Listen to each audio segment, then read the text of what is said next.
Pip and the Great Garden Adventure. One time, in the same sunny little village, Pip the small, adventurous rabbit was bouncing around with his whiskers twitching in excitement. You see, ever since Pip's great feast with the enormous carrot, he had become famous in the garden. The other animals often asked him, "Pip, do you know where we can find more big carrots like your friend?" One bright morning, Pip overheard a group of beetles chattering about a legendary Veggie Palace, a hidden part of the garden that no rabbit, squirrel, or even beetle had ever seen. The Veggie Palace was said to be full of enormous vegetables, gigantic tomatoes, colossal broccoli, and even eggplants the size of hedgehogs. Pip's eyes grew wide as he listened, and his heart skipped a beat. He just had to see this place for himself. Pip hopped over to his friend, Sally Squirrel, who was busy burying acorns. "Sally," he squeaked, "what if we found the Veggie Palace? Think of all the crunchy, juicy veggies we could bring back to the garden." Sally blinked, then grinned, imagining mountains of acorns surrounded by giant vegetables. "I'm in, Pip," she said. "Who else should we bring?" Soon, a whole team of friends had joined, Minky the mole, with his handy digging claws, Bubbles the hedgehog, who could roll into a ball to scout ahead, and Chip the cheeky chipmunk, who claimed he had the best memory in the entire garden. Off they went, marching with Pip as their fearless leader.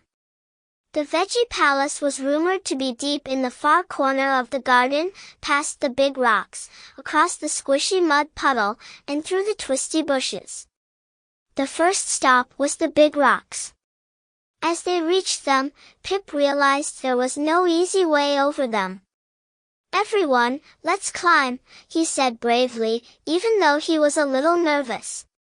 Sally and Chip scrambled up quickly, but Minky and Bubbles needed a little extra help.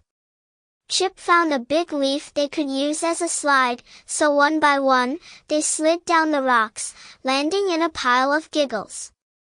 Next, they faced the squishy mud puddle. Bubbles, who usually kept her paws clean, looked horrified. "Mud? Ugh! My lovely prickles will get filthy," she squeaked. "Don't worry, Bubbles," said Pip. "We'll find a way around it." Chip found a few sturdy sticks, and they made a little bridge across the mud. They tiptoed over carefully, except for Minky, who loved mud and hopped through it with a gleeful squelch, squelch, squelch. Finally, they reached the twisty bushes. These bushes were tall and twisty, forming a maze-like path. Pip remembered what Chip had said about his amazing memory. "Lead the way, Chip." Pip cheered. Chip puffed out his chest and dashed ahead, making confident turns. The others followed, trusting his judgment, but soon realized Chip didn't actually know the way. "Oops," he muttered, realizing they were lost. They wandered for what felt like hours, turning one way and then another. Then, Pip had a bright idea. "What if we climb to the top of the bushes and look around?" Sally, who was light and quick, scampered up and let out a squeak of joy. "I see it! The Veggie Palace is just ahead." They all cheered, scurrying forward until they emerged from the bushes, and there it was, the legendary Veggie Palace. The Veggie Palace was magnificent. Enormous veggies dotted the landscape, glistening in the sunlight. There was a tomato so big, it could have been a house. The lettuce leaves spread out like umbrellas, and there was a towering broccoli that reached to the sky. "Wow," said Pip, bouncing with joy. "This is even better than I imagined." Bubbles waddled over to a giant carrot, giving it a careful sniff. "It's perfect, Pip," she said, smiling. Just then, they heard a rumbling sound. Out of the Veggie Palace came a massive figure, a giant rabbit. Well, he wasn't exactly a rabbit but a statue of a rabbit carved out of a pumpkin. They named him Sir Thumperton, the guardian of the veggies. His wide pumpkin eyes and carrot nose made him look friendly, and he wore a crown made of salad leaves. "Hello, Sir Thumperton," piped up Pip. "We're here to explore your wonderful palace."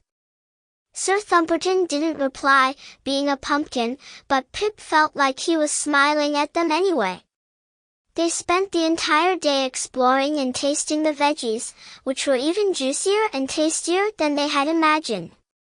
Pip nibbled on a leafy cabbage the size of a trampoline, while Sally and Chip filled their cheeks with crunchy cucumber bits. As the sun began to set, they all agreed it was time to head back home. They each took a little piece of a veggie as a souvenir, promising to return to the Veggie Palace soon.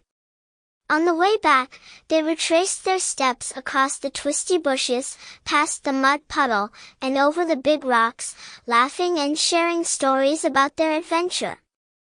They were tired but thrilled, each one dreaming of the next time they'd return to the palace.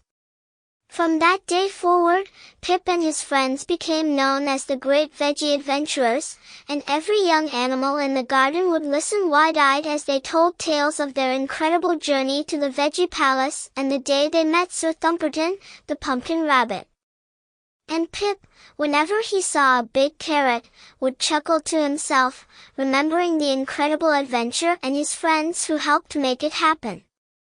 The garden was never the same after that, full of laughter, friendship, and, of course, the biggest veggies anyone had ever seen.